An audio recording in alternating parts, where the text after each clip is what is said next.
Hey y'all, you're listening to Heaving Bosoms, the podcast where two best friends giggle, snort, recap, and review their way through a new romance novel each week. This week we took Charity H's advice and read Take the Lead by Alexis Daria. It has some delicious reality TV and dance components and some smoking hot sexy times. So let's jump right in.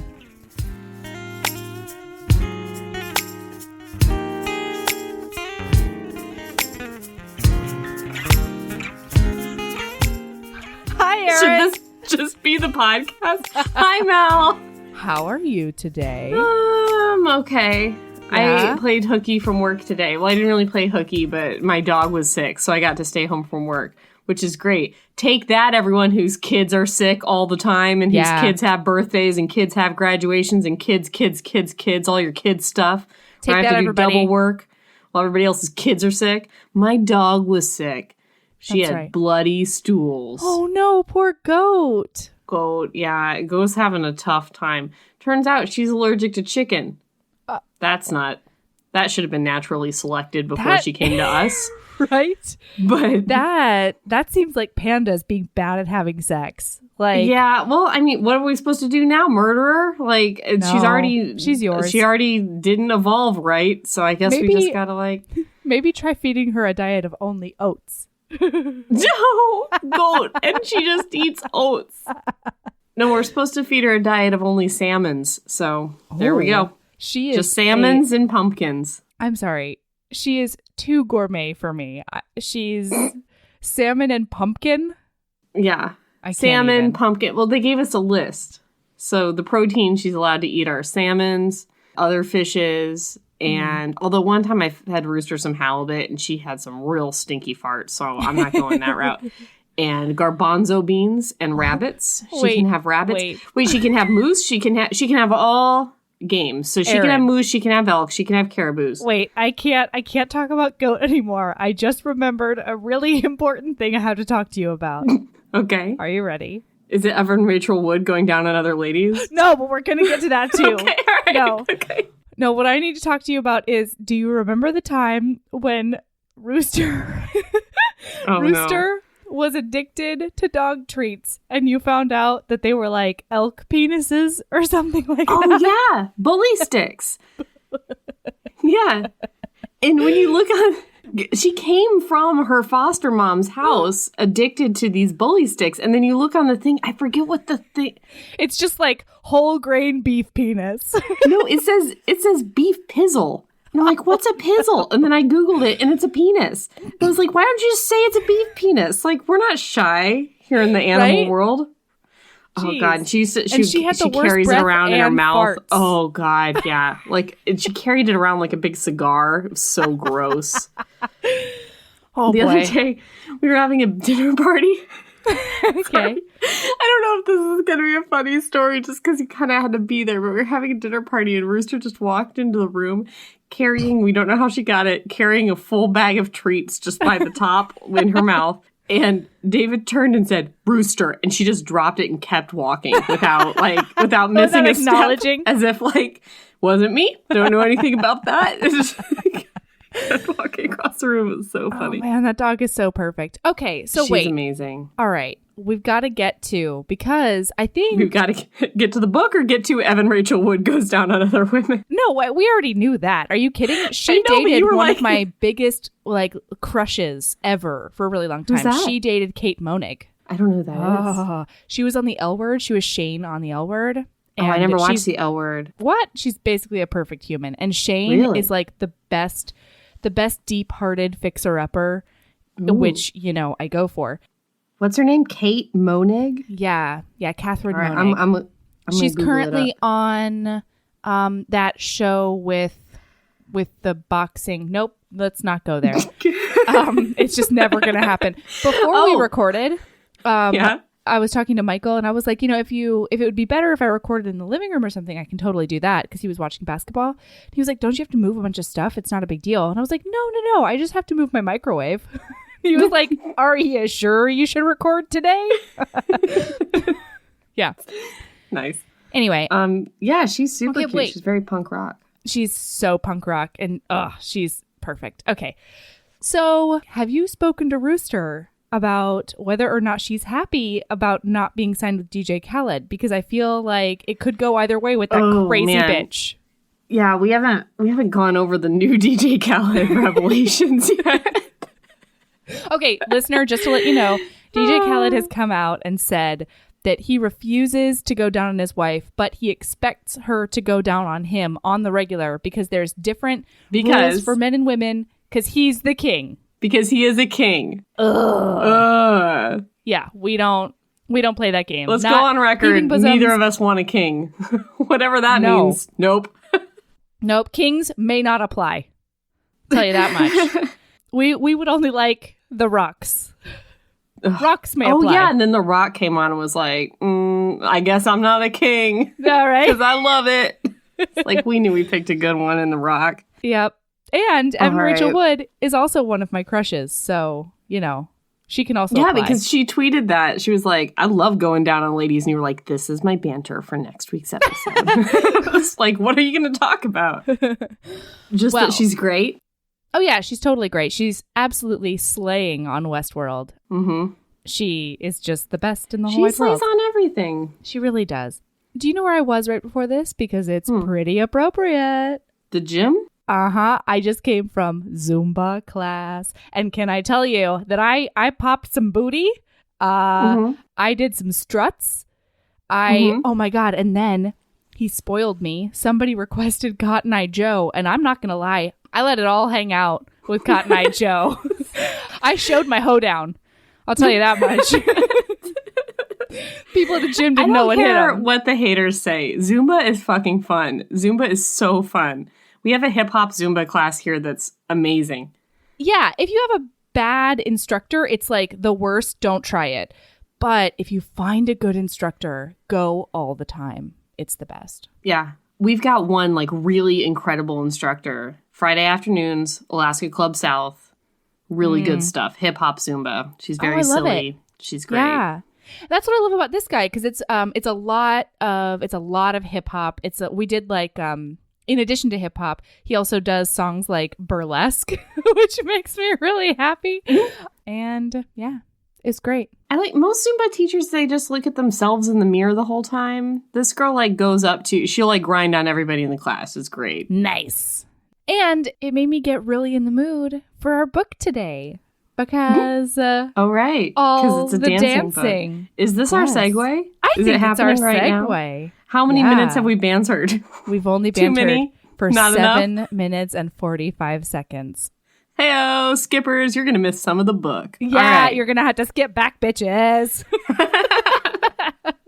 Oh, wait, no, but I have to say that we put the website up this week. Because some people might not be on our social media. Yeah, we have a huge announcement. We have a real website that is real. Like, classy as fuck. It has serious a URL website. And everything. HeavingBosomspodcast.com will get you there. But here's a secret. So will heavingbosoms.com because we are fucking fancy. They both route to the same place. So if you want to listen to an episode just like on the internet instead of going through a Stitcher or a Google Play or a iTunes or whatever, you can go directly there and click on the episode and listen to it. We also have a robust FAQ and about me. And that's all we got. About us. About the podcast. About stuff. About these bitches. Yeah. Yes. Yeah, and we'll add other stuff if things come up, but it's pretty great so far. I am not gonna lie. Yeah. This was an absolute surprise to me, you guys. This is something that Erin just put her elbow grease into on a weekend, and I was so thankful. It's amazing. Melody was having a hard day, and I didn't know how to help her from afar, so I decided to make the website. Yeah, you're the best. All right. So we're segueing. Here we are. We're Take the lead. Yeah. Bye. Alexis Daria. Everybody. Alexis Daria. What'd you think of Take the Lead? How'd you like it? You didn't like it? I just said, how'd you like it? How can you tell? Can you tell by my face? Was it my face? No, I thought you said I didn't like it and then took a drink. No, I said, how did you like it? I enjoyed it a lot. I did. I didn't like it very much. Oh, boy. I love it when this happens. No, but maybe it was just like expectation management because I wanted to like it so much. Like, well, and I fucked that up for you. You guys, I was a dummy. I didn't read. I read like 3 pages of the first chapter and I was like, hey, Erin, I think you're going to love this. There's some Alaska. I think the male lead might be a hockey player. Cause like, I was like, male lead from Alaska. What the fuck else is there to do other than like hunt bears or play hockey? I don't think it was like a very large leap that I took here. Sorry, not sorry. But this is kind of up my alley because like I'm going to protect the identities of the people involved because you know how he was a celebrity. But I do have some experience in my past dating an Alaskan reality star. So I know all about the trials and tribulations of being a celebrity girlfriend. Oh, it's so hard. Oh, it was so hard. Oh, boy. Sorry, it was not Sarah Palin, although she is an Alaskan reality star. No, not Sarah Palin or any of her spawn. Yes. You did not get her daughter pregnant. No, I did not. No, none of the Palins. But so it was up my alley, and it was like a lot of there was Alaska in here. There was reality television, which I'm about. There's a figure skater going on. Yeah. There's just something like I feel like we didn't get to know the characters weren't very like quirky or something. Like they just were just kind of bland for me. You know what? I think the only thing that wouldn't be up your alley as far as this is concerned is that there was no tension as far as do either of them like each other. Like in their inner monologue from the beginning, it's like, oh, she pretty. Oh, he's super hot. Were in their inner monologue from the very beginning. So it was just sort of like a waiting game. There wasn't really a warm-up period. They were just immediately into each other. And I don't think that the conflicts didn't really track for me. I guess we'll get into it a little bit, but some of their choices I was just like, what? I don't get what's going on. But okay, so we have Gina Morales and we have she's on the show. A pro dancer. She's a professional dancer. Yeah. She's on Dancing with the Stars, which in this book is called The Dance Off. The Dance Off. And she's going to Alaska to meet her new partner. She does know who he's going to be. He's her new partner for the season. So she's in a seaplane and she's going to go find him in remote Alaska. So she's hoping he's going to be like a hockey player or some kind of athlete. Wait, real quick. Can I tell you how adorable it was that she was so scared of the seaplane? Because I personally love that bullshit. Like, you love seaplanes? Well, no. I just love, I love buying an airplane ticket and getting a roller coaster ride on top. I'm into it. Me too. It feels like just extra bang for my buck. You know what I mean? Oh my God. Mel, you would love Alaska. Every time you get on a plane up here, it's like, it's a complete like white knuckle situation of, is it going to be the last time I'm on a plane? It's the best. Even if you just get like a straight regular Anchorage to Seattle flight, it's like 50-50 whether you're going to have one of those like 30-foot drop situations. Because you got to clear the mountain. We're in a little bowl over the ocean and the mountains. Yeah. All right, so sorry for that quick detour. They are in a seaplane. And they land in the inlet. I guess they're somewhere out by Juneau. So here's the thing. She meets him. He looks like a shirtless, 7-foot-tall Viking with long hair and a long beard, and he is chopping wood shirtless. What? Oh, yeah. What? Which I was kind of mad about, but then it turns out that his producers made him do that. He is an Alaskan reality star on a show called Living Wild, which is a clear parallel to Life Below Zero. Oh, I didn't know that. Cool. His name is Stone Nielson. Right. His whole family, he's one of 7 kids, right? Right. And their whole family is on this show. That's what we find out later. Like the pitch to the network was like, sure, we can absolutely do this, but it has to be all 7 of you, or all 9 of you, I guess, including the parents. Not Life Below Zero. I said clear parallel to Life Below Zero. It's not Life Below Zero. It is Alaskan bush people. There are so many Alaskan reality shows, which is why you can't throw a rock without dating one of these people. There is Deadliest Catch. There is Life Below Zero. There is Ice Truckers. Edge of Alaska. There is Ice Road Truckers. There's the Palins one. There's Alaska State Troopers. There's the fishing there's a fishing one. There's gold mining ones. There's my God. like 2 or 3 ones that are like Alaska Gold Rush. There is, I mean, you can't like, everyone up here is on some kind of reality show. So Alaskan bush people is exactly like what this guy is. They're all like nature names. It's a family that's out in the bush, and they're the same as this. They aren't real. They found out they're not real, and they actually got sued by the state for PFD fraud. Which, if you live in Alaska so many days out of the year, there's a few things that you have to do, but one of them is you have to live in Alaska so many days out of the year. You get like $2,000 from the government every year. Yeah. They found out that this family wasn't actually living in Alaska enough days out of the year, and they had been applying for the PFD. When on the reality show, it was like they were like living in the bush off the grid, and they have these episodes where they're like, the kids go to like a convenience store and they're like, what's a magazine? What's a Kardashian? What's a gas station? It turns out they all live in Seattle when they're not filming. So... in LA. Like one of the kids on the show was like teenager, early 20s, was like dating one of the producers, and he like lives in LA with her. Like it was a total farce. Oh my gosh. So she goes up to him and he's chopping wood shirtless, which makes no fucking sense, but hello producers. Yeah. And she's like, do you want to go up on the porch and we can just get started right away? And they do a little dance on the porch and it's really cute. She smells like tropical flowers and he smells like spruce trees, which the author refers to as the national tree of Alaska. Don't know what that means. Neither do I. I actually highlighted that in orange, which is what I highlight everything that doesn't make sense or grammatical errors. Me too. Yeah. That's how orange is that's my highlight too. Okay. Yeah. Anyway, but he smells like fresh air and lakes and fir trees. Yeah. Well, so the first chapter is from her perspective and the second chapter is from his perspective, which I actually really liked because we did get to see, like, we got to look inside of both their heads.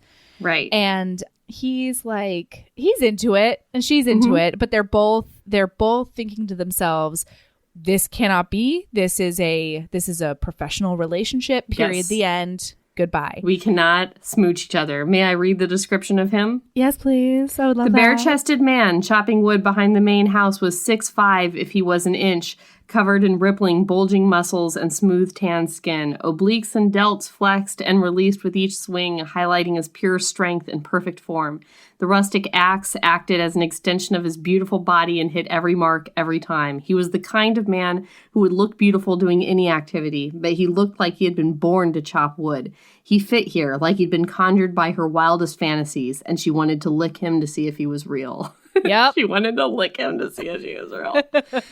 I will co-sign on that so hard. So then he gets her to, like, go see if maybe she can chop some wood. Ha ha ha. Like, he's going to dance. Maybe she can chop wood. And all of a sudden, there's some rustling in the trees. Dun, dun, and then dun. I was so pissed until I found out what this really was. Yeah, Because it's like rustle, rustle, rustle. And then he, like, mom arms her. And he's like, Gina, do not be alarmed, but there's a bear over there. And then he takes a shotgun and just shoots into the wherever to scare the bear. Into the air. Fine. Not into the wherever. I don't give a shit. Not at the bear. Fair. Okay? Okay. Yeah. Okay, this is bear safety with Erin. Hello. Bing, boom, bong. Bing, boom. First of all, if you see a rustling in the trees, it's not necessarily a bear. It's not definitely a bear, guys. Make sure you get eyes on that bear before you say it's a bear.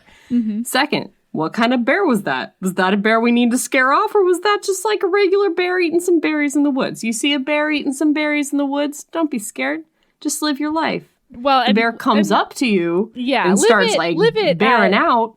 Then you need to, if the bear's rushing you, if the bear's got his hackles up, the bear's just snarling, then you need to aim the gun toward the bear. Yeah, definitely at the bear.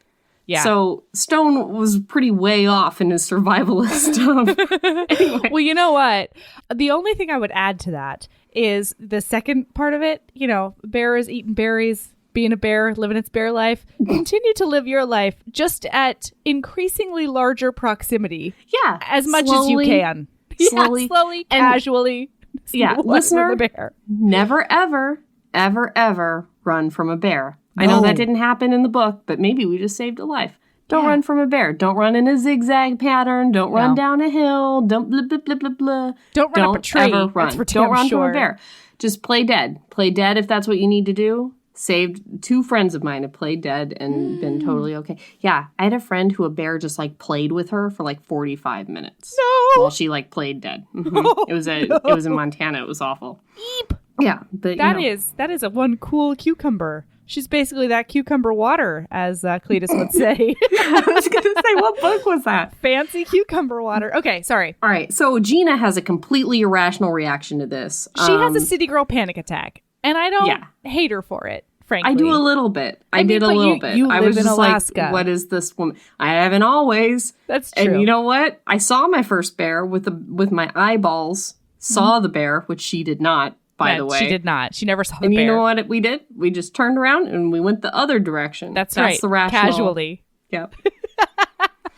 No, it is. Wait. So she goes into his house and he covers her in a blanket like a shock victim, and she can't stop crying and shivering, and it's a lot. And then they put her in the helicopter and she leaves. And Stone feels terrible. Yeah, he feels real bad because there wasn't a bear. The producers just shook some trees. Yeah.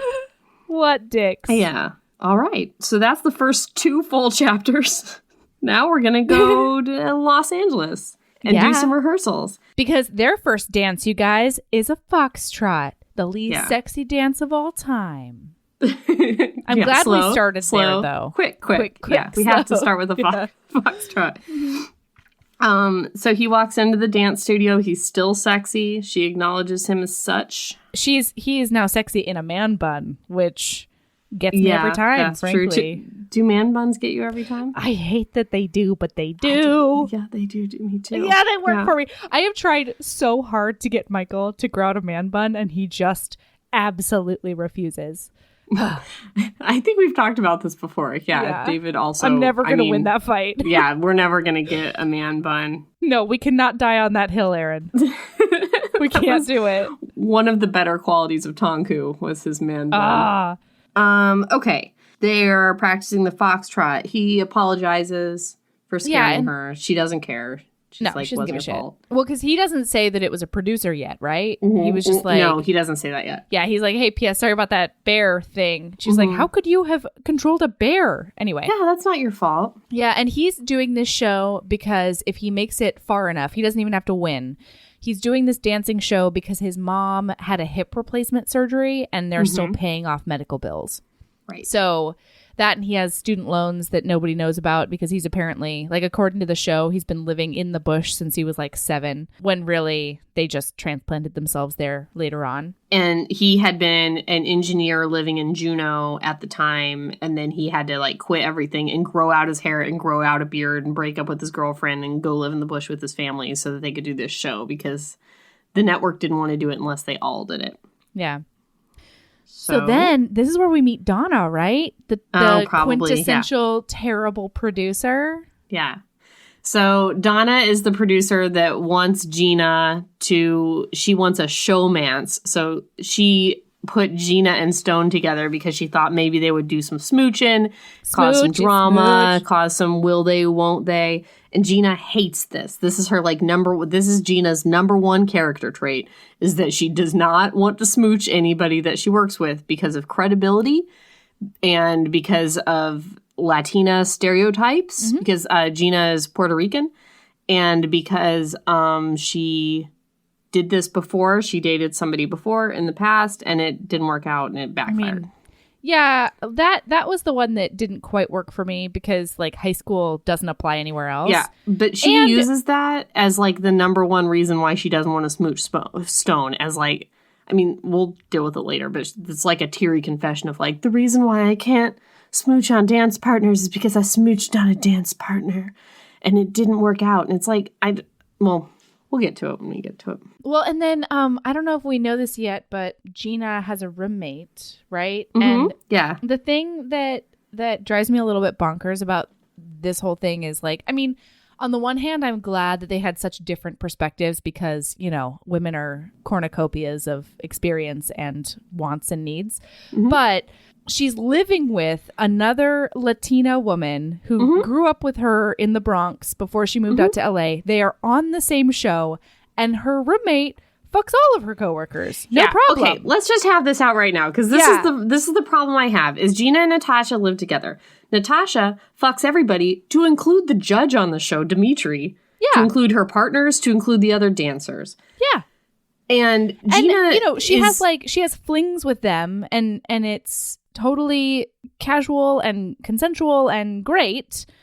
And Gina, meanwhile, is like, I don't know, there would be a piece of me where I'd have to like have a break it on down friendship moment where I'm like, hey, P.S., every single time you act like this is the worst thing you could possibly do in the whole wide world, it makes me feel just the teensiest bit judged. Yeah. And Natasha doesn't seem to like see that about Gina continually saying this to Natasha, that it's like, it's fine that you fuck everybody, but I can't because I have a reputation. And there's no indicators in the book that if she did sleep with somebody on the show, that it would damage her reputation. And once she does fuck Stone, spoiler alert, they get together. Yeah. It's a romance novel. No one seems to give a fuck. She, after that, gets the job of her dreams and everybody knows about it.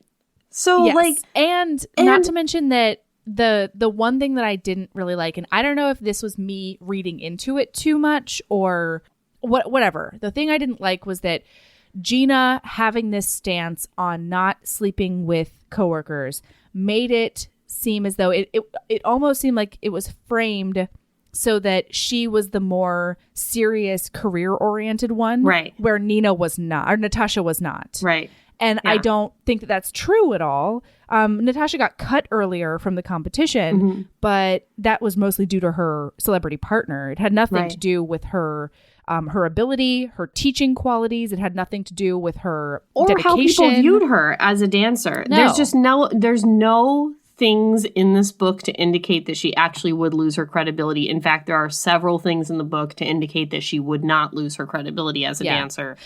And that was the primary problem I had with the book, is her choices did not seem rational to me. And when she was behaving like a total bitch to Stone later in the book, I could not figure out why. Well, I will say that I did like that they that the author included so many family conversations, because that did made it rational for me. Even though I feel like as a BFF, I would have, you know, a little bit of a problem with it sometimes.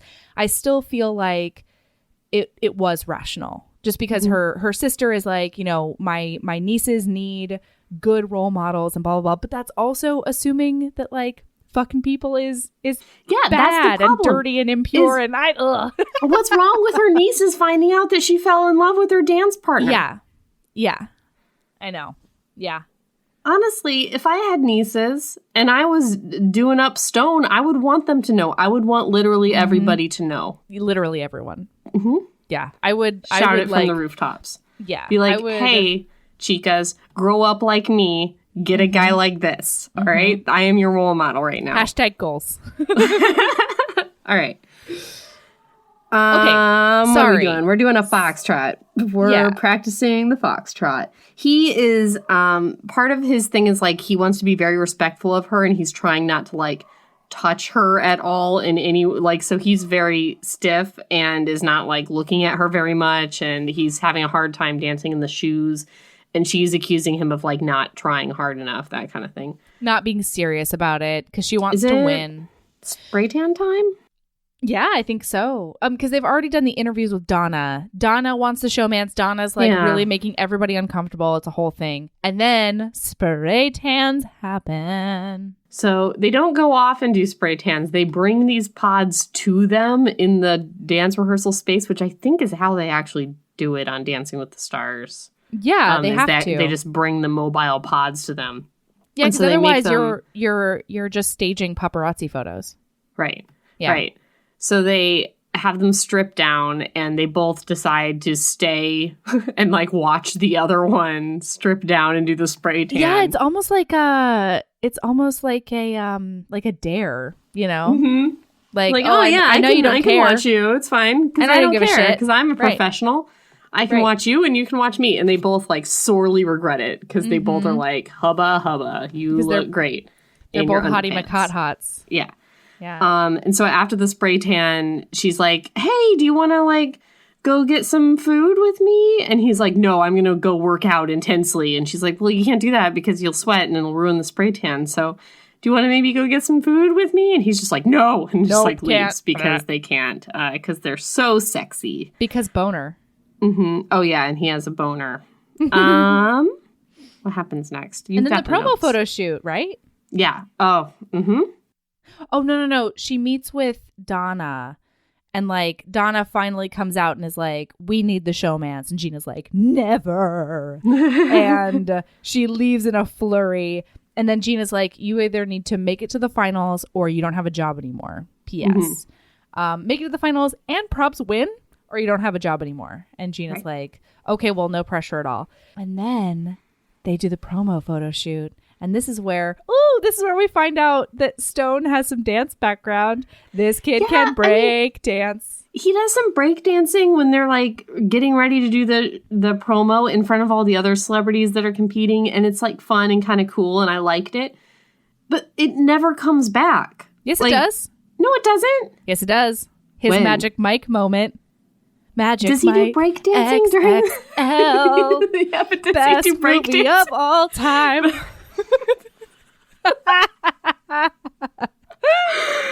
wait, have I told you? Break dance in that dance? Yes, he does. I don't remember that. Just like Channing Tatum would, because this is basically Jenna Dewan Tatum and Channing Tatum on Dancing with the Stars. Fair, but that's what the cover reflects. That is not that was another pet peeve I had with this book. The guy on the cover does not at all look like the description of Stone. You gotta Photoshop a beard and some long hair on that guy. He has dark hair and no beard, and it's cropped. He looks like weird. a Channing Tatum. Yeah. Yeah. Can I tell you that Magic Mike has a really special place in my heart, and why? But whose heart does it not? But go ahead. Yep. Mm-hmm. It got me pregnant. Magic Ember Mike was XXL a Magic Mike baby. Almost literally got me pregnant. I'm just saying. I'm not saying that Channing Tatum actually put a baby in me. He did not.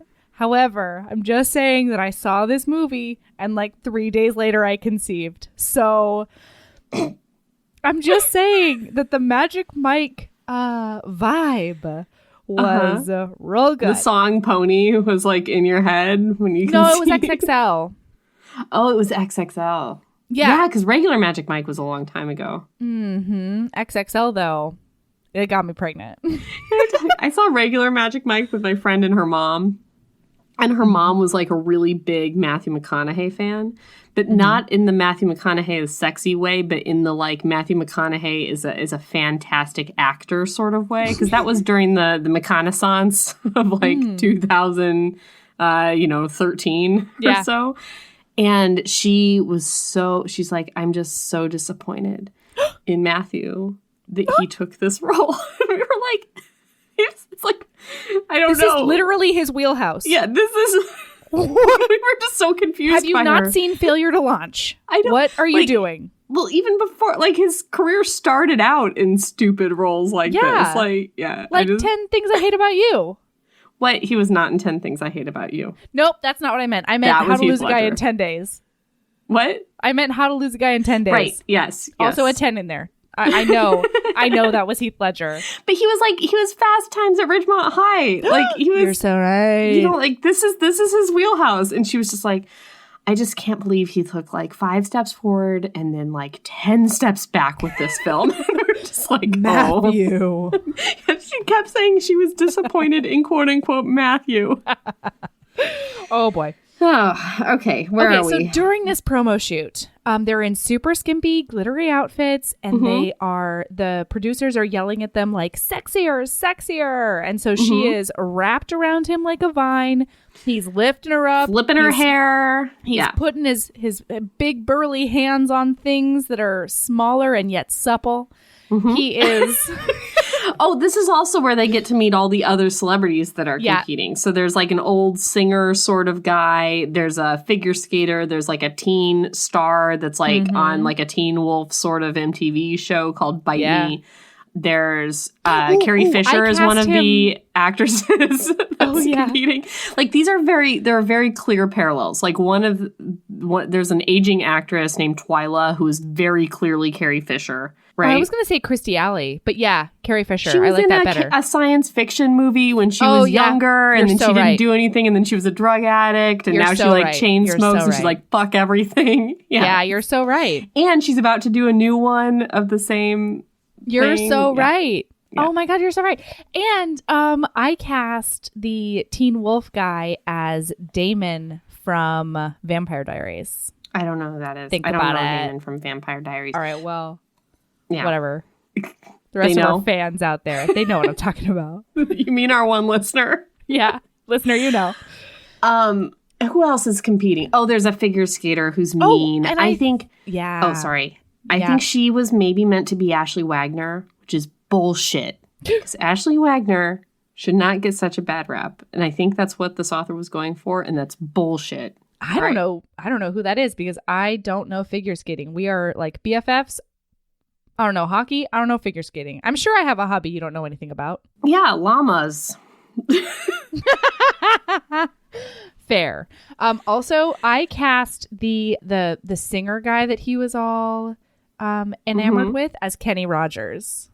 Oh, I thought it was Wayne Newton. I had Wayne Newton. Okay. It was the same thing. Okay. Yeah. So, promo shoot goes well, except he definitely has a semi. And they're just working through it like professionals. Because really, like, non-dancers who come into this arena, it's a tough thing to acclimate to. You know, like being comfortable with such immediate intimacy with someone else's body is a tough thing to do, especially when your arousal is totally apparent. You know, poor guys. It's like guys who get massages. Like, I feel so bad for them sometimes. So after that, I think is salsa night, right? Yeah. Twyla, a.k.a. Carrie Fisher. No. Lila, one of the other pros, invites everybody. Somebody invites them out. I don't know. It's a salsa club. Club Picante. Club Picante. No, it's pronounced club. Oh, sorry. Club Picante. No, I'm sorry. It's just one of some... I can't do it. I was a Spanish major, and there are just certain words that I love saying, and one of them is club. Sorry. It's like club, baseball, sweater. You know, those.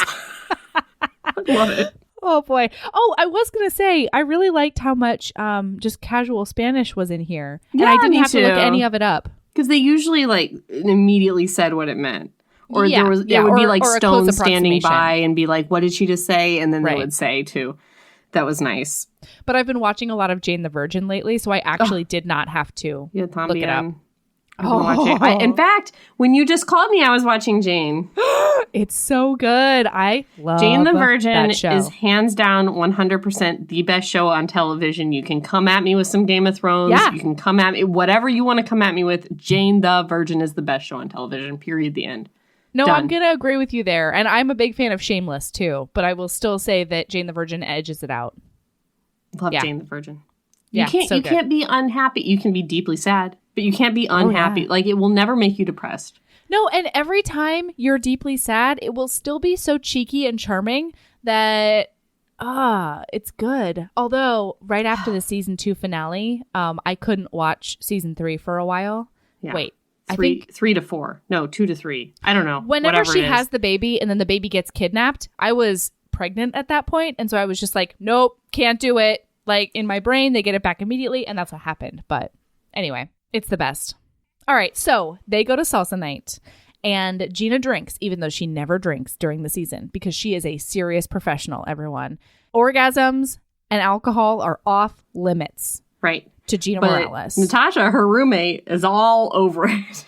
She loves drinking during the season, but then she sees that Gina's drinking and she's like, oh, woof, I better be the one of those nights. Because she's a good friend. Man, Natasha, unsung hero. She's never an asshole to Gina, even though Gina's an asshole and judgy toward her life. without necessarily saying it directly to her. And then she immediately becomes the DD when Gina starts acting reckless. The best. Yeah, the great best stuff.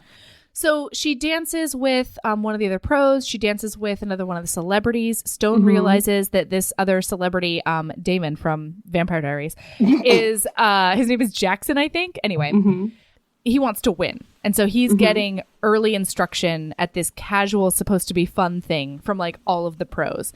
And Stone's like, maybe I should up my game. And then... And he also sees it and realizes, like, oh, the man is supposed to lead. I got it. Yeah, that's when she dances with the judge. Yeah, Dimitri. Yeah. Right? Yeah. He's like, oh, it looks so different. Like when she's teaching from when she's actually following. Like the guy is supposed to really take the lead. And I was like, oh, there's the title. This is one of those books that says the title like 15 times just to make sure you got it. No, but I really enjoyed this book. Okay. All right. Lauren, the figure skater, then comes over and is like, ooh, you're so hot and foxy. Wait, are you good? If you're good, then you're going to be my competition because she really wants to win. And she's paired with like the best pro or like the winningest pro. And they're like the ones to beat. Yeah. So then they dance. He's like, I guess we should do this, huh? And she's like, I'm super drunk, so probs.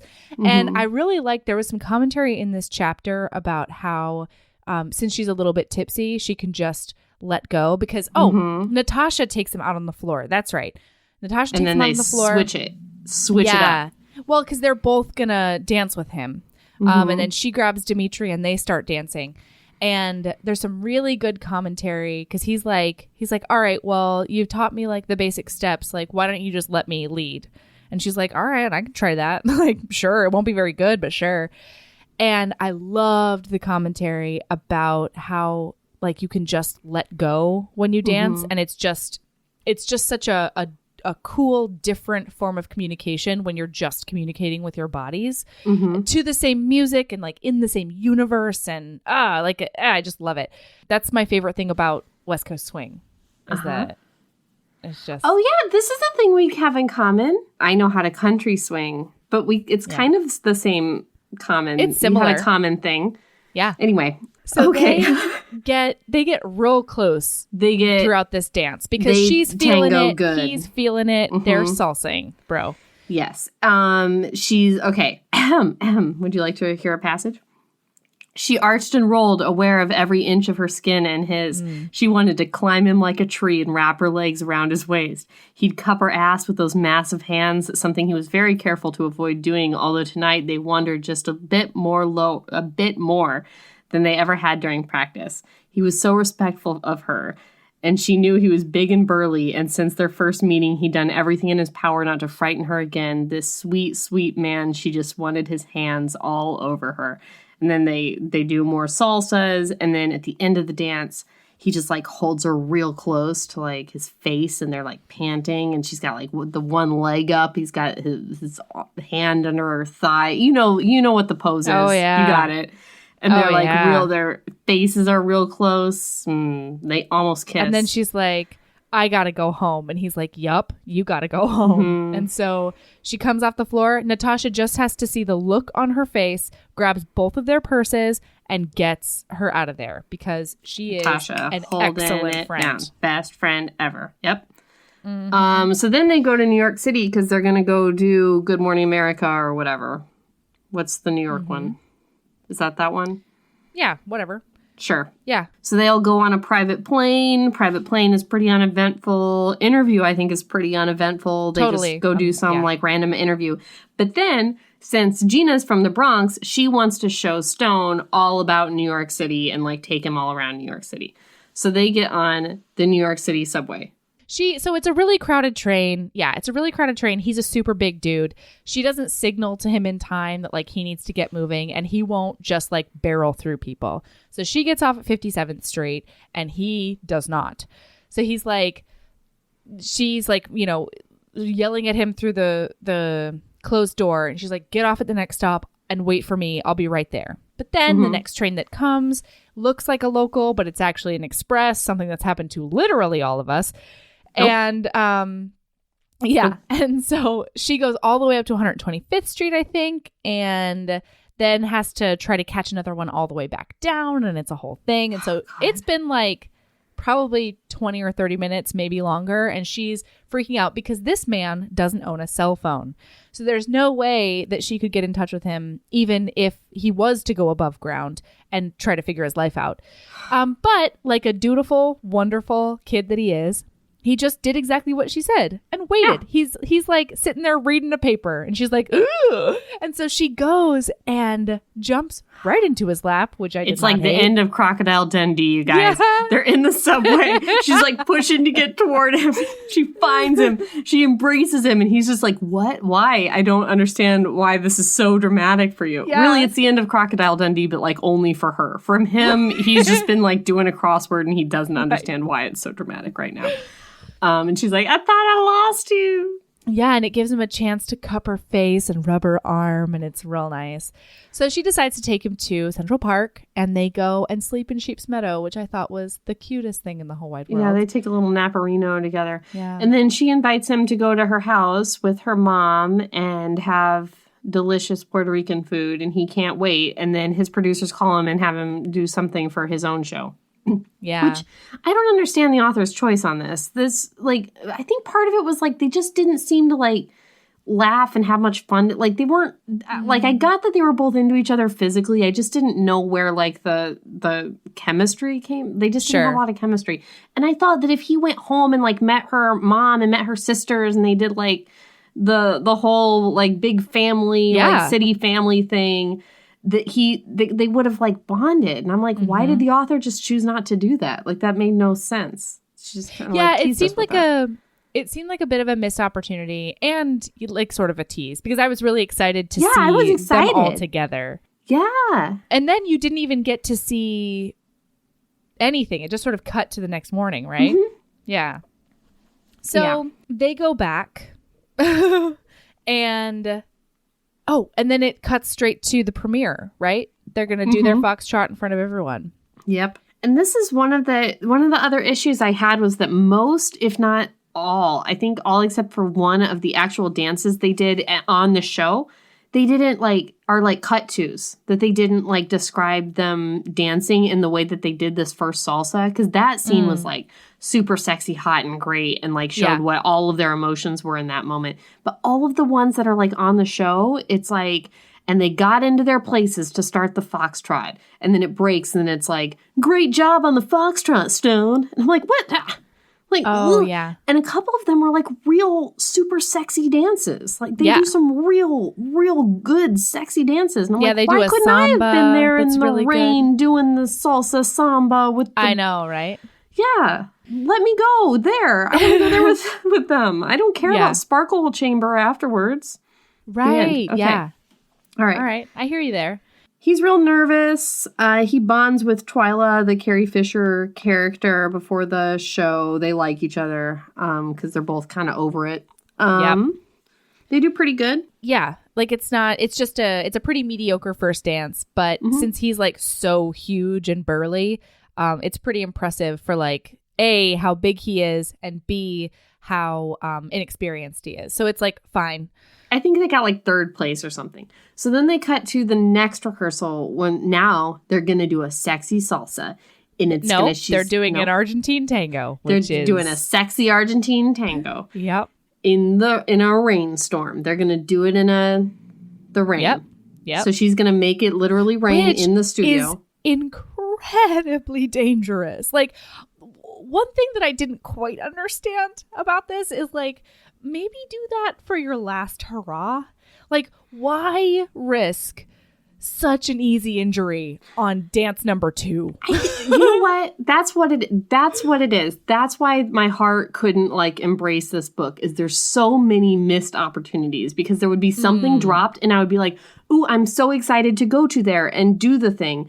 And then it wouldn't happen. And I'd be but that was such a time where they could have bonded. And then I would feel like they weren't, because we missed the whole rain thing. Or I thought maybe somebody was going to twist an ankle, or there was going to be some kind of drama associated with it. But instead of it just happens. And then we cut to after. And it's like, well, yeah. And I wish at the very least we would have seen it or seen how they, because the moments in which we do see them practicing or whatever, it's really momentous and it's really impactful. Yeah. So I'm wondering if maybe the author thought that, you know, it would have been too much or too much too soon. Maybe. But I don't know. Anyway, so okay. So he is uncomfy with this because he really, really wants to do well because he got such like a mediocre score in the first one. And B, he's also like, this is supposed to be like uber sexy and I can't be uber sexy with this woman. And so during their practice sessions, my favorite part. Oh my God, I love it. She's like, you need to touch me. You need to, this is intimate. We have to show that. You need to, like, because he just won't even look at her in the eyeballs or the face even. He won't even like find a mole on her face to look at. Won't do it. She's like, give me your hands. And he's like, okay. And gives her his massive bear mountain man hands. And she just clamps them on her ass. And this is in front of the cameras and everything. And he's like, oh, and he's like, Gina, what are you doing? And she's like, squeeze. And he's like, what? And she's like, do it, Stone. Grab my ass and squeeze my ass. And she's like, you're being such a prude and I need this to happen. And like, he's freaking out and he's got a boner and she's freaking out a little bit. And she's like, this is probably a pretty big mistake because now I feel what his hands are feeling like on my ass. Like the moment he squeezed, she's like, oh shit. Ooh, big hands on my nice ass. And he's like, this is a great ass I got here. And like, it's not great. For either of them mentally. So then after that, they continue to dance, and he's handsier with her like he's supposed to be, but he won't look at her now. Now he's just like avoiding eye contact at all times. So that's when she parks him in the center of the rehearsal space, and she's like, okay, we're going to eye gaze like I did in my yoga teacher training, because I guess she's a yoga teacher too. Yeah. Have you ever had to eye gaze? Have you ever had a mandatory eye gaze? No, but now I'm thinking about asking Michael to do it. I think it'd be fun. Well, I've had to do several mandatory eye gazes in my yoga teacher training, and let me tell you, it is an awkward time. It is rough. It seems like it would be. Sit there and look at somebody else. I think my partner may have been Zishan, who's a listener to this. But we were partnered for massage day of yoga school, and they were like really emphatic about getting into glutes on massage day. So we had this joke about like the instructor was like, she was like doing my glutes, and the instructor was like, Zishan, you're not getting deep enough into her glutes. She's like, okay. And I was like, yeah, Zishan, get real deep into those glutes. Like, get in there. Like, we're supposed to be yoga teachers. Like, I don't know how this is helping. Anyway, it's really awkward. Eye gazing is really awkward. But they do it. Well, it works for them. It. Yep. Yeah, there's a point in the eye gaze where kind of the temperature changes and it gets a little bit intimate for the two of them. Yeah. So then it cuts to the performance night. And beforehand, they're really nervous because he wants a good score. And so they're standing in the dark.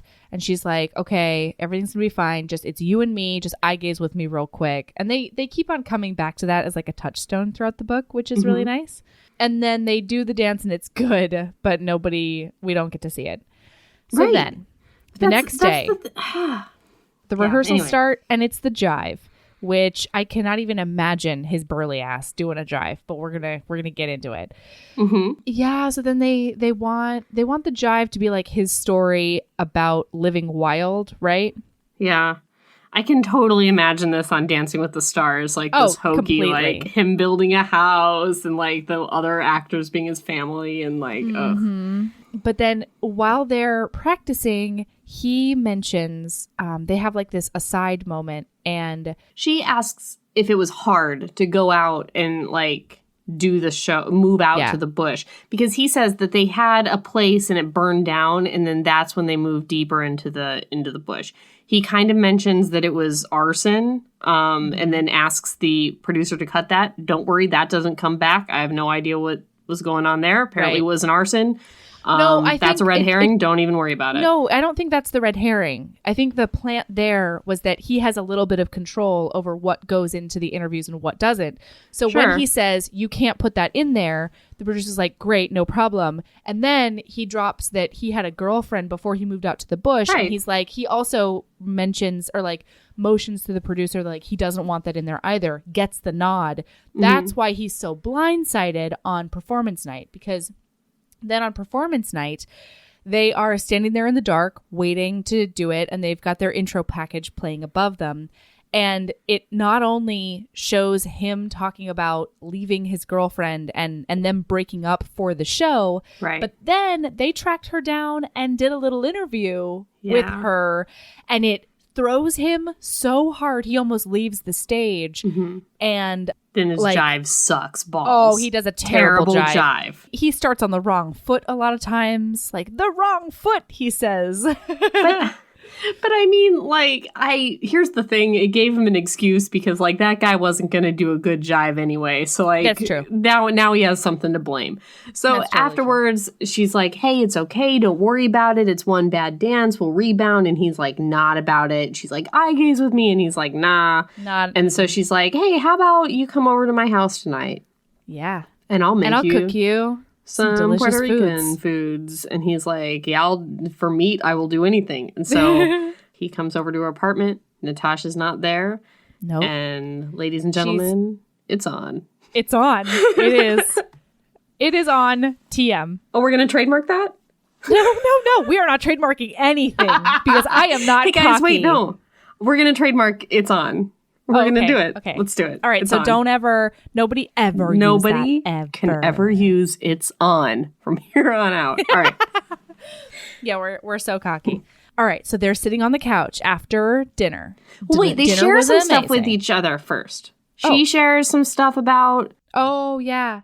Yeah, New York City and how her dad left and how her mom sacrificed everything and, you know, her siblings and all that. But And he tells her about the bear. He tells her that it was a fake bear, Yes. right? Yeah. Yep, and she's just like, She does not that give actually any checks shits about out. it. Yeah, she doesn't care. She's like, oh, I know what producers are like. So then when she's talking about her dad and stuff, he starts giving her a massage. This is another thing. Maybe this is just me. Maybe I just didn't mesh well with this book because, like, massages gross me out. The massage to sex thing grosses me out. I don't know why. It always has. I love massage and I love sex.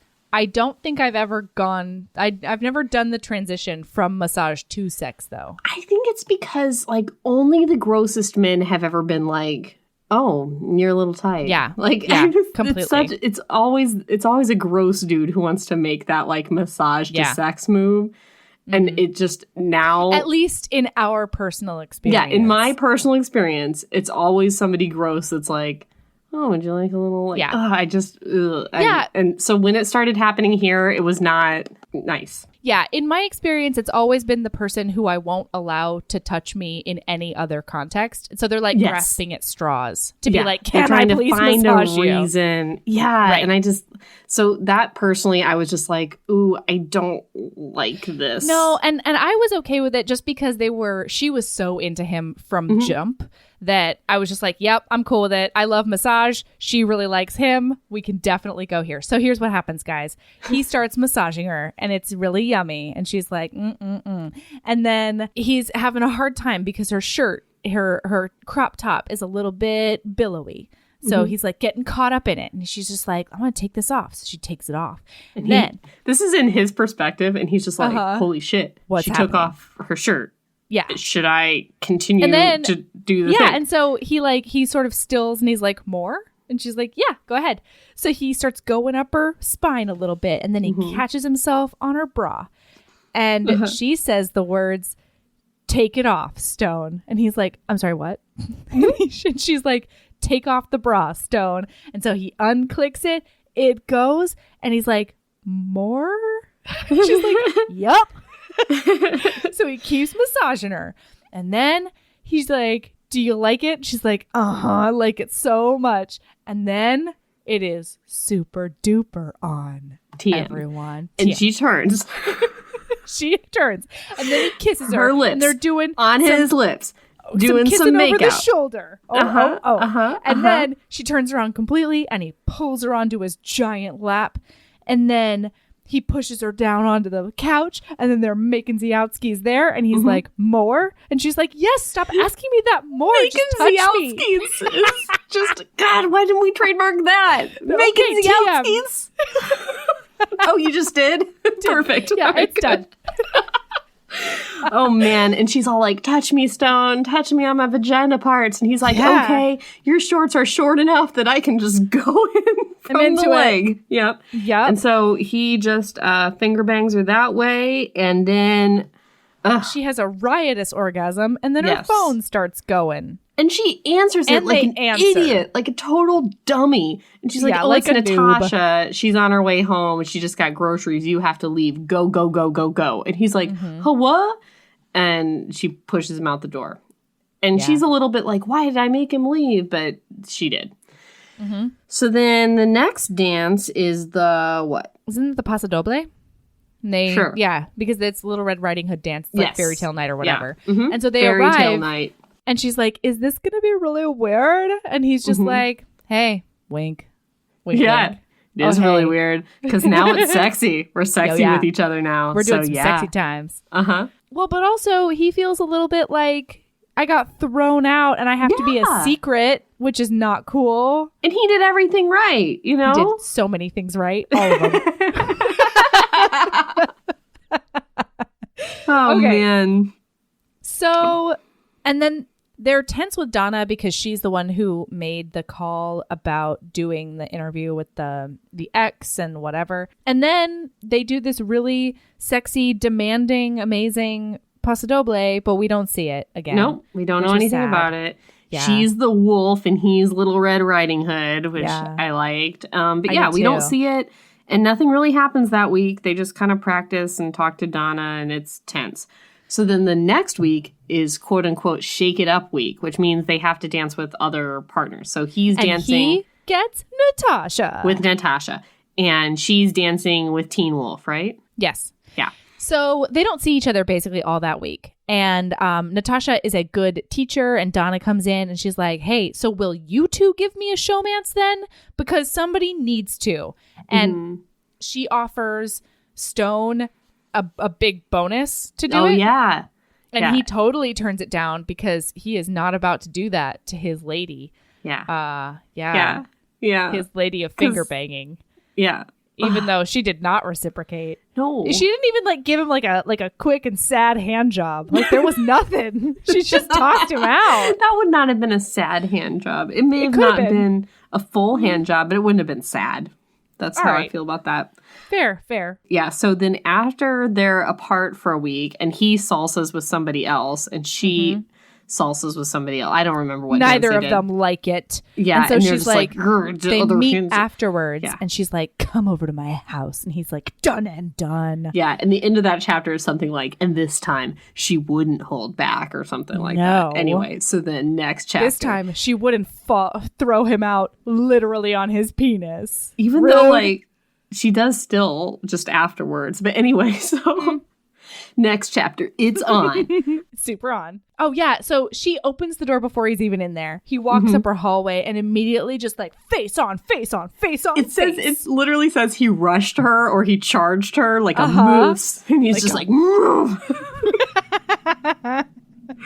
Anyway, so yeah. Yeah, and she still smells like hibiscus. Am I the only one who smells bad when they sweat? Like, I don't know if something's changed my body chemistry because my sweat used to be fine. And now I'm just like, oh, God, I got to go shower. That's what happens when you become a mom. Like, everything just changes and it's weird now. Actually, all your stuff is weird now. That's true. I have weird stuff now. all of my hormones are everywhere. Like, how dare you? How dare you? Yeah, I am weird now. Everything is weird. Well, the biggest thing that's changed about me since being a mom is that I eat meat now, which I think is one of the biggest things that is like altered the way my sweat smells. Because Ember, that fetus demanded animal flesh. There was nothing I could do about it. Do you remember the day that you said goodbye to me when I was going off to the army? Oh, no. Could I tell them or no? You guys. sorry. Yes, you can tell this them. is inevitable that this story would be told. It I'm is. sorry. So Melody were you a vegan at the time? Or No, were I you was just a pescatarian. vegetarian? A pescatarian. Yeah. So I'm leaving for the army. Like foreversies. Like she's Forever. going to boot camp. Like this was pretty much the last time I saw. I've seen Melody twice since then, and this was in 2012. All right? Yeah. February of 2012. And so we had some kind of like cookout or something We like had that. a brunch, okay? And it was a ginger-themed brunch. And Yeah. Michael made 2 different types of brined drumsticks. And, like, Michael does not fuck around with his brines. And so I was just like, there's nothing I can do about this. I watched him spend 4 days preparing these things. I have to find out. Like, So- not only was there a 2 different types of ginger brines, but there were also 2 different types of rubs. Like, what do you want from me? So Melody and she has the drumsticks. Drumsticks. She eats the drumsticks. And And we then are I'm like- having our tearful goodbye Yeah, no, on the I'm sidewalk. like, why don't I walk you all the way to your car, which was at my house, and that was like 3 Right. blocks away. Right. So I walk you all the way to your house, and we chatted the whole way. And we were But like, then- okay, goodbye forever. And then Melody was like, I can't say goodbye to you anymore. I have to poop right now. She like ran back to the house. Was it a run or was it a really cautious waddle all the way up the stairs? I would go trot. It was a trot. It was like a weird little like, a waddle. Yeah, that's right. Yeah. I So wanna like hug our you very more, emotional, but I really have to poop.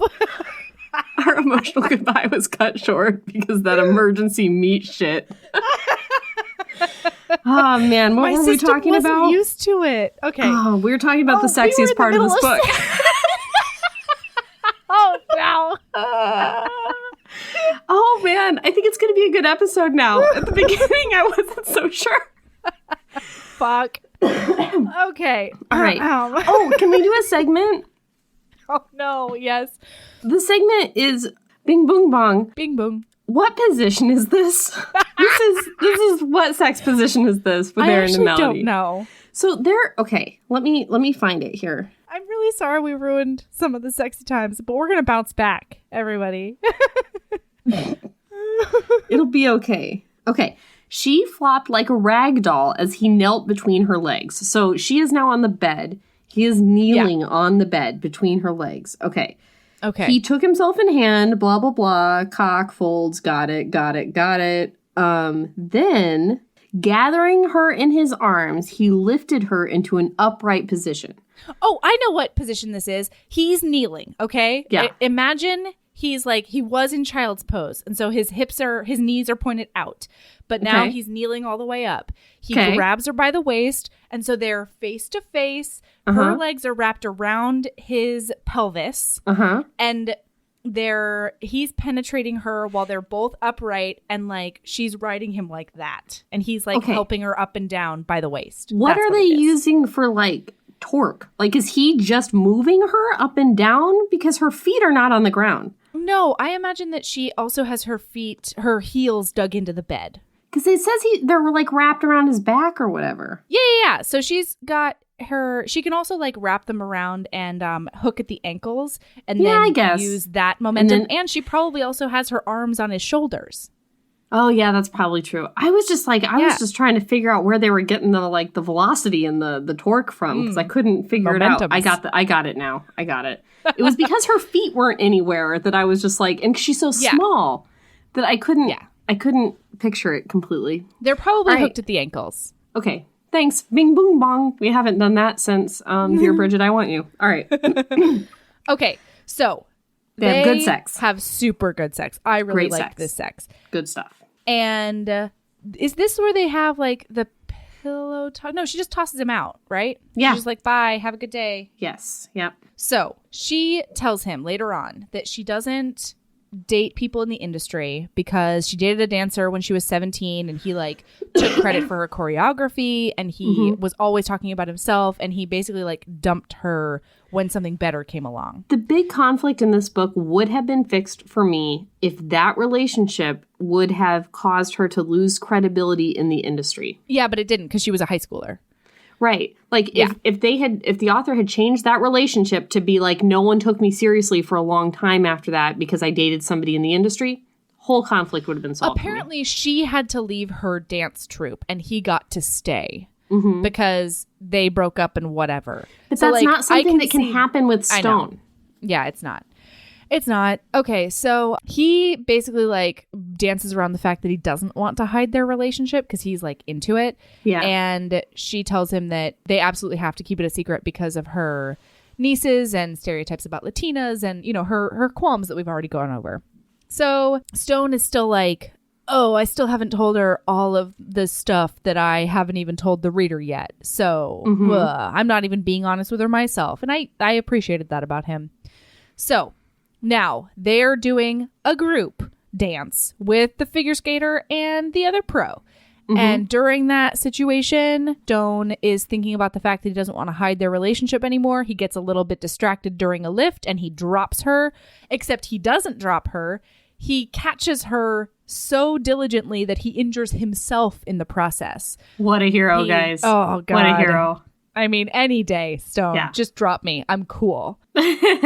They have a little bit of an awkward moment where he like hugs her and is like, "Are you okay, babe?" And that's in front of everybody. So that's a little bit like, ooh, and the cameras and everything. But yeah. Anyway. So he goes off to the hotel. And Gina comes to his hotel. Shockingly, he's sitting on the bed, icing his knee. She shows up at the hotel and she's like, I just couldn't stop thinking about you. I really need to like hang out with you and make sure you're okay.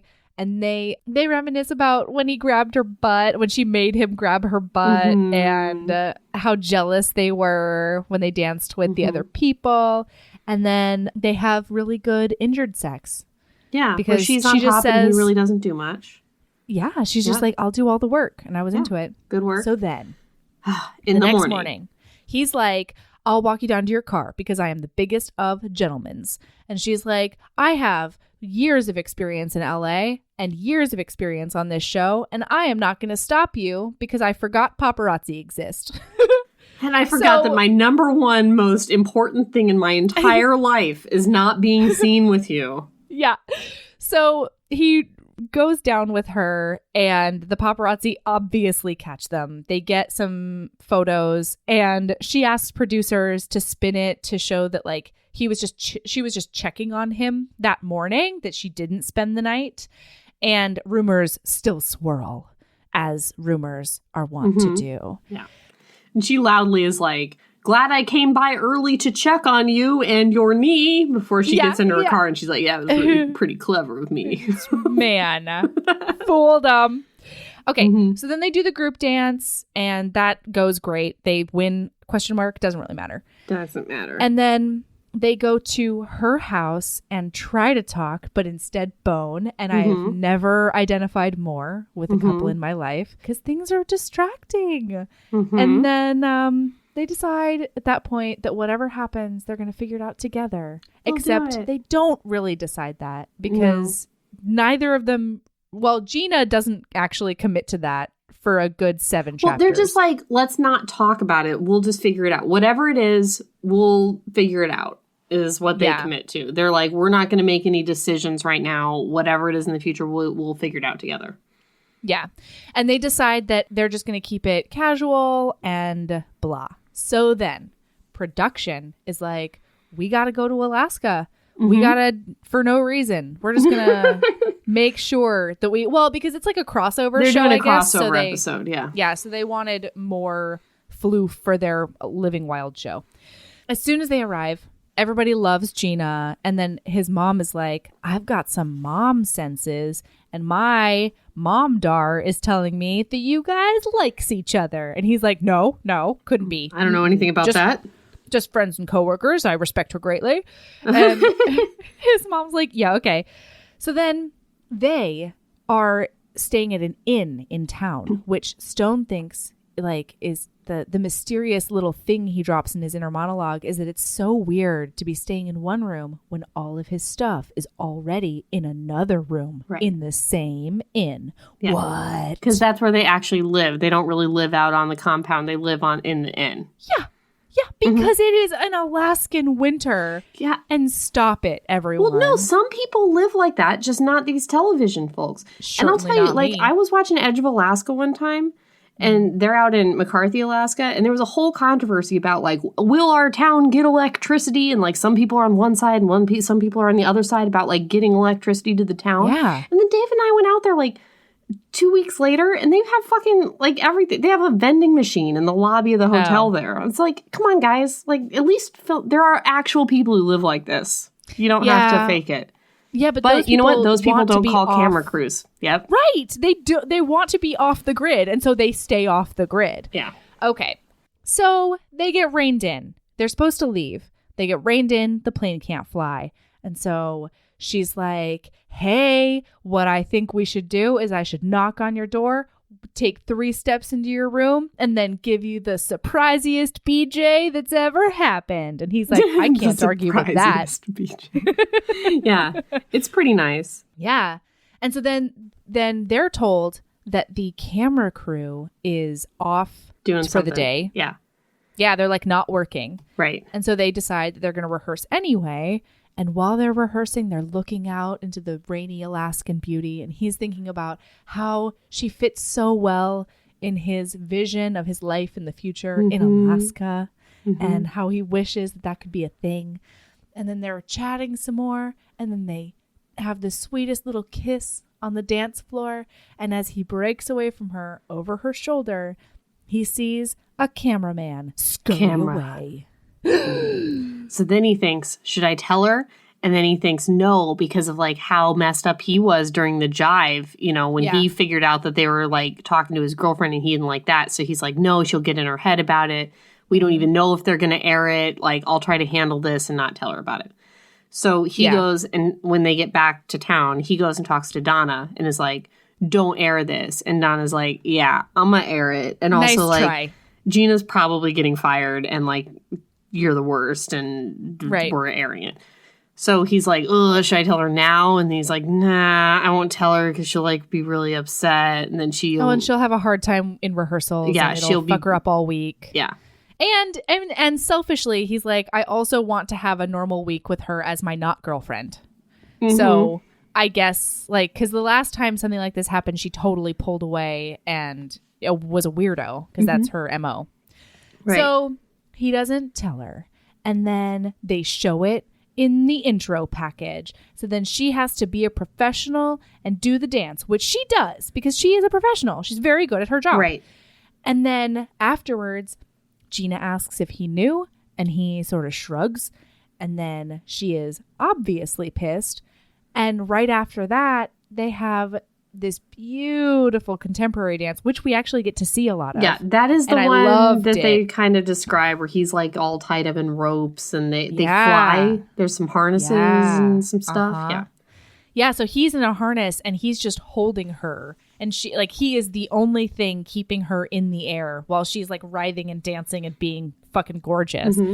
And it's a really emotional, beautiful dance, and the judges are like, we saw some real not only connection but also some real feelings, and they're super mad. She's super mad, and he's super regretful for his choice, even though he's not, you know, like he defends his choice the whole time, and I see both of their perspectives. I was fine with what he did. But I blame her because she acts completely irrationally. Like, she fails to see his side of it. She's a total asshole to him. Well, we'll get there. So that's over. They get their scores. Then they start rehearsing for next week's dance, which will be their most finalist dance. Right? All of the, Has he already done Magic Mike dance? No, this is coming up. Oh, okay. So it's the final night, but there's 2 dances. There's a group dance, and then there's a just them dance. But anyway, so they're rehearsing and it's real tense between the two of them. She's like total asshole to him. She's very like sarcastic and dismissive and like, I don't know. Some of the things she said I just thought were like completely out of line. Like Donna comes in and does like a shitty interview with them and she's like your best friend's in there, and like I don't know, she's just like sarcastic. She makes it seem like he wanted to put that footage in. Yeah. Because he wanted to win. And, like, she knows that that's not true, but she still, spits it at him because she wants him to feel bad. Isn't this where Natasha also helps her teach? Yes. Yeah. So she uses that as, as sort of fodder for a lot of her vitriol. So then it cuts to the night of the performance, and he does his Magic Mike dance, which is... Oh, wait. But also... The figure skater sees her in the hallway and is like, oh, by the way, I know your little boyfriend's secret that he's not a real Alaskan bush person. And Gina, because she's not a very good person, thinks about not telling him because he didn't tell her something. And I was like, that's it was awful. A bit of a spiteful mood. You're awful. Yeah. But she does tell him. And then he tells his producers to warn them she tells that him this figure immediately. skater's out for blood. Yeah. She does, but she does think about it. And I was just like, I don't think I'd even think about it. Like, that's so mean. I'm not going to assume I'd be that big of a person. I would at least be like, you know what? I could not tell him and she's saying things beef more myself up. She does an interview with Donna, leaves the room, sees Stone, and is like, your best friend's in there. And he's like, what do you mean my best friend? She's like, Donna, maybe you can go in there and strategize more about how to ruin my life, Stone. And I'm like, yeah. You know he didn't do that. Like, she's just unnecessarily very mean to him during this period. I didn't like it at all.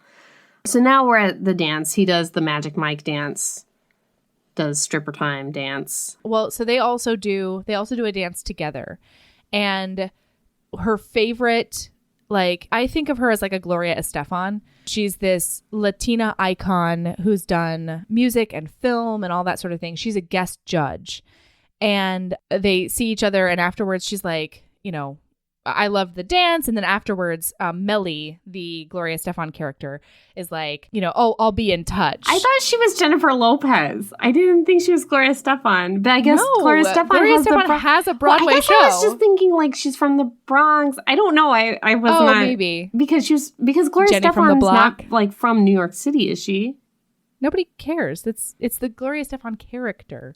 Yes, I know, but the thing is called From the Bronx or whatever is the name of the show. I don't know. I just thought she was J-Lo. Anyway. I mean, I'm not saying you're wrong. Gloria just saying Estefan has a Broadway show, so it's definitely her. You're right about this. Okay. Yeah. So then she tells Stone that they have to talk.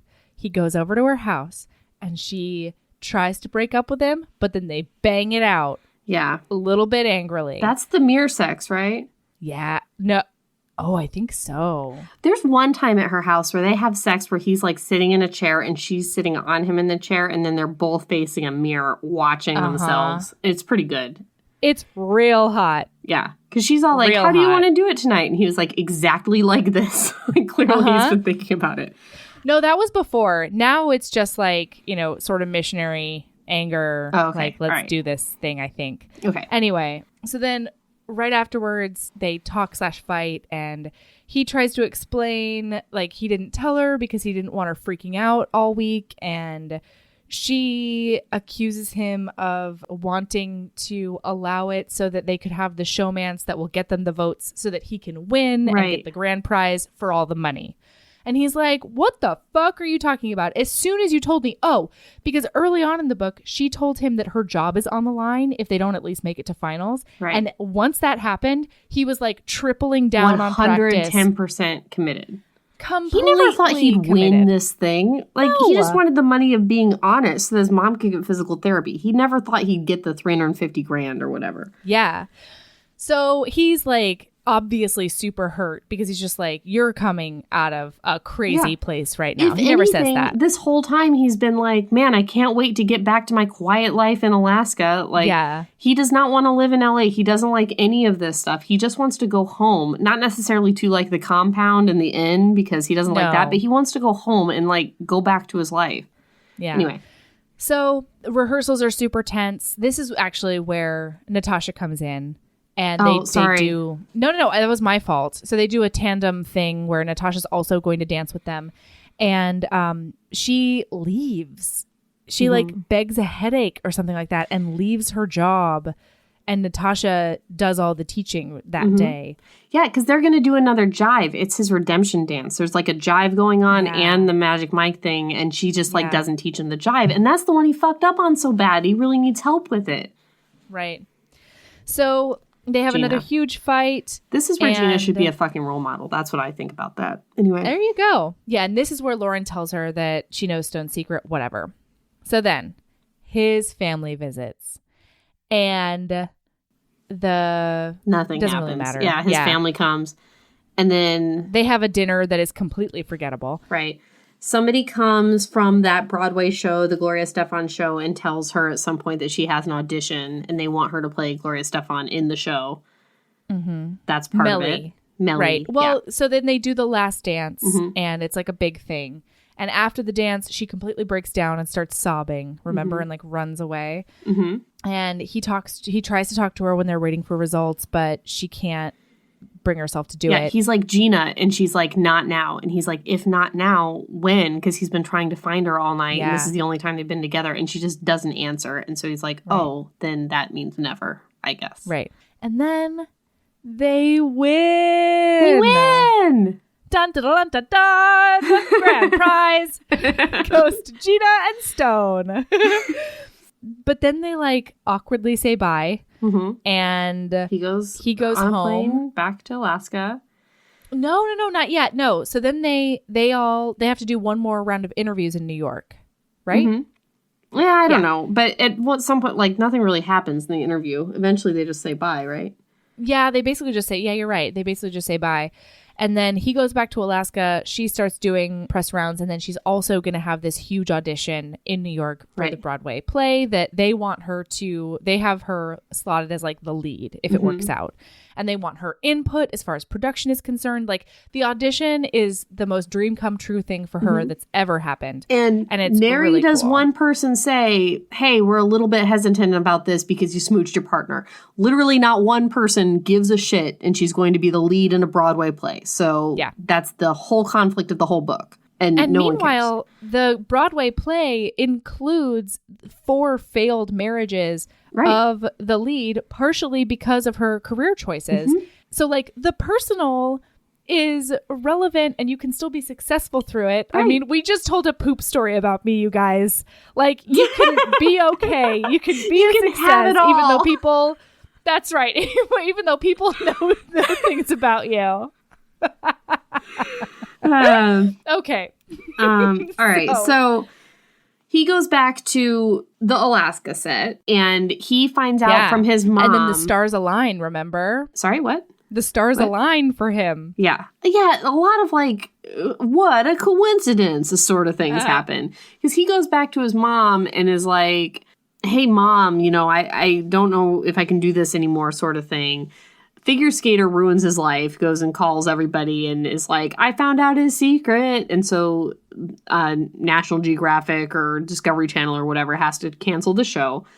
So he's not going to have to come back for next season. It's not a ruined life thing. I mean, the figure skater is hoping it'll ruin his life, but he is so fucking excited. Yeah, it's like, what a coincidence. He doesn't have to have his contract anymore with this show. So he's like, oh, this is great.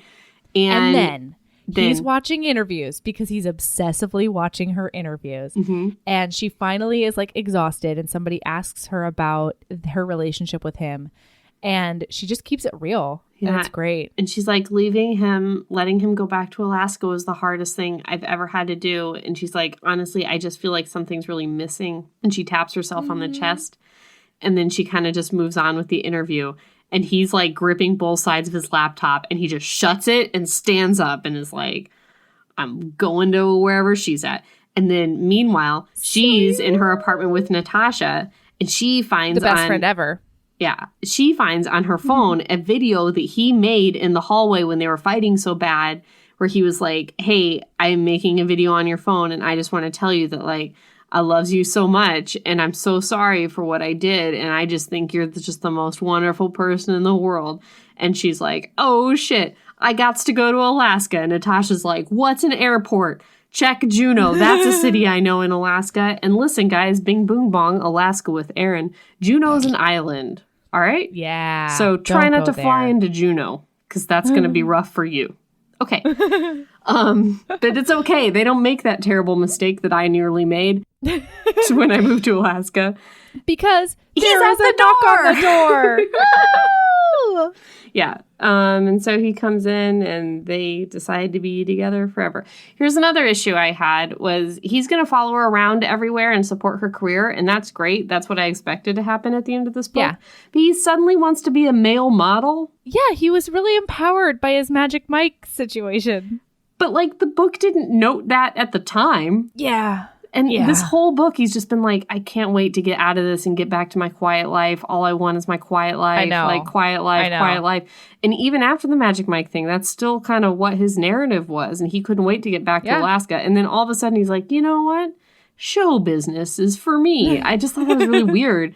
I thought he could just, like, travel around with her, you know, on her tours and stuff and, you know, be her partner and then go back to Alaska. There's a lot of seasonal jobs in Alaska, especially for engineers and construction manager. I was just like, this could have been just like Jethro and what's her fuck. Yeah, it could have been. Well, and they sort of did that, except no, because they do have a house in Alaska. They buy property and they build a house in Alaska, but it's more of like a vacation home kind of thing.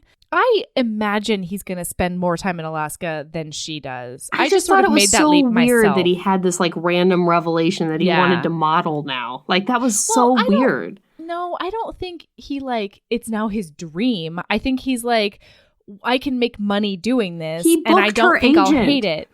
He went and got an agent. Yeah, you have to do that if you want to model at all. I just like feel that's the thing. Like I thought it was weird. I thought it was so out of character. He had been nervous to be in front of. He had been reluctant and nervous and hated being a spectacle this entire time. Did not like being the center of attention. Did not like people oogling his body. Every single part of being a male model, he was not comfortable with the whole time. That's not true. That's not true. He didn't like talking on camera. He didn't mind having his shirt off because they were finally like, oh, you don't want to be a character on camera? Fine, take off your shirt and chop wood. And he was like, fucking good then. And so he spent a lot of time shirtless on his Living Wild show. He doesn't mind being on camera and being objectified. He minds talking and lying and interviewing and all that stuff. I felt like it was out of character. I felt like it was out of character. He just wanted his quiet life. That's true. That's flash, bang, flash. That's what I think. And there's a little epilogue where they're enjoyed this book. Cooking up some plantains in their property in Alaska. This is one of those epilogues that I felt like was kind of unnecessary, but it was fine. No, it was really cute. They made a point to say that they were frozen in their freezer because when they were like, they're in their Alaska house and they're searing up on some plantains. I was like, ha! What grocery store did you get that at? Let me know. Yeah, no, they shipped it in, obviously. I found some okra up here one time, like some rotten, nearly brown okra, and I was like, oh, an okra! Oh, my love. Okay, we don't get produce. The biggest thing that happens in the epilogue is that she finally stops qualifying I love you with I think I love you. Mm-hmm. And it's great. He wants to shout it from the rooftops and book the New York Times and send a rocket to the moon about it. It's great.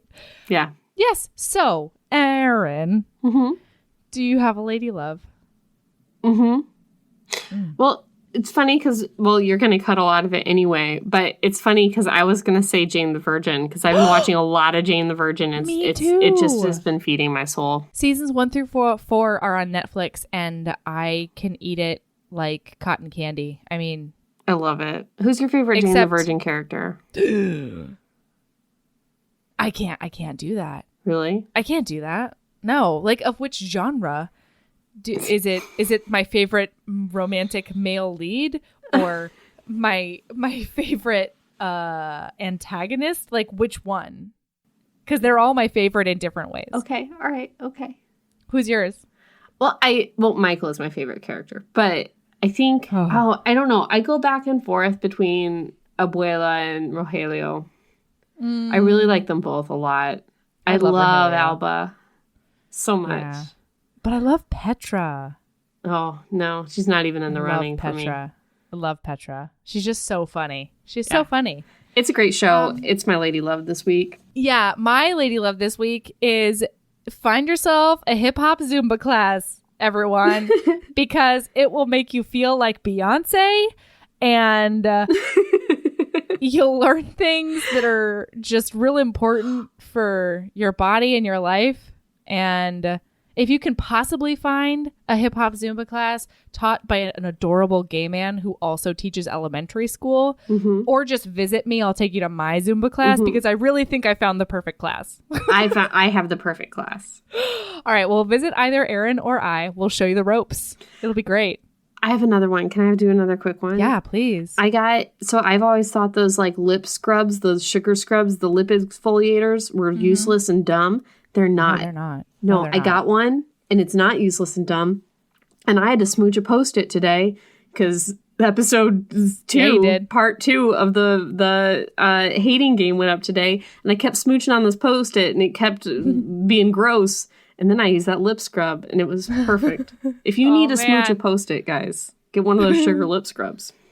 The end of that. Do it. I like it. I like it. Also, a little bit of behind the scenes on the Heaving Bosoms Instagram. What you guys have been busting down the door. Ooh, behind the scenes. Tell me your secrets, Erin. Yeah. Sugar lip scrub. All right. Keep being a badass.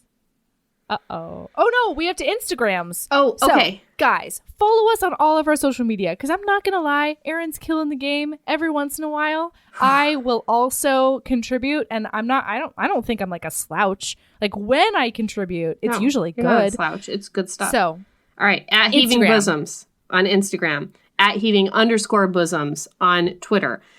HeavingBosomsPodcast at gmail.com. Facebook is Heaving Bosoms Podcast, or our fan group cult is the Heaving Bosoms Geriatric Friendship Cult, which is just, if you're not in that, you're doing it wrong because it's a lot of great group of people. And a lot of them are like trying to get together in person, it seems like. So if you want friends, get in that club because it's good stuff.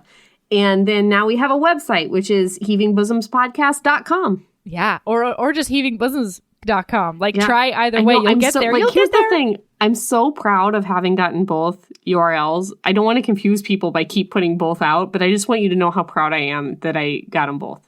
That's all. We're basically just wizards, I guess. is the way that works, so good. right? Yeah. We are. Okay, and then and also thank you to everyone who has already rated and reviewed. Thank you to everyone who has subscribed.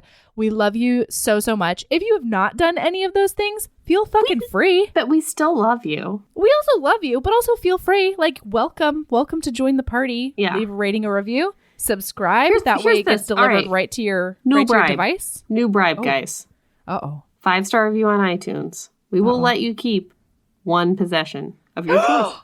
There you go. When you join the cult. Now, this is a nunchuck, a vibrator, and then another item. Already, we're not taking your nunchucks and vibrators. We've covered this in previous episodes. Yeah. The rest of your possessions, however, you have to give us if you join the cult. Except for one, but if you leave a 5-star review. 5-star review. And that's just from here on out. So if you've already left one, sorry. Tough nuggets. I think this vibe's really going to help us. I really like it. Okay. All right. So keep being a badass. And love yourself as much as you love double fisting drumsticks at your own peril. Oh, man. Oh, it was Maybe that's what Goat did. Maybe that's why her poops were so weird and now they think she's allergic to chicken. Maybe she was just a vegetarian dog before she came to our house. Maybe. All right. Just tell her it gets better. I will. I'll tell her. Mm-hmm. All right. All right. I love you. All right. Bye.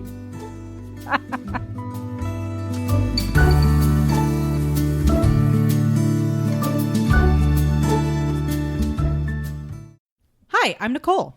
Sarah. Hillary. And we're the hosts of the Feminine Mistake podcast. Each month we sit down with a guest to watch movies that are 20 years or older. And see how they hold up to today's modern feminist lens. Why do mermaids have such low self-esteem? Why is it so funny when men take care of babies? What exactly did Jenny die of in Love Story? These are the kind of hard questions we ask ourselves on the Feminine Mistake podcast. The Feminine Mistake podcast, now available on Apple Podcasts, Stitcher, and Podbean. Do you guys think that was okay? Yeah, I don't know. We sounded kind of shrill. Really? Yeah, women's voices are just so grating on the radio. Yeah. Oh, man, you're right. Yeah, I mean, have you ever heard those guys over at the Nerdist or Last Podcast on the Left? I mean, they're just biologically more funny than we are. So true. Yeah. Hey, you. Yes, listener, you. Are you loving the show? If so, please leave a rating and review in your podcast app. The 90 seconds you take to say something nice not only helps new people find the show, but it makes me super smile over at HBHQ. Also, I've had a few people ask, and the answer is yes. We are still doing the 5-star bribe. If you leave us a review with 5 stars, then we'll do whatever book you want.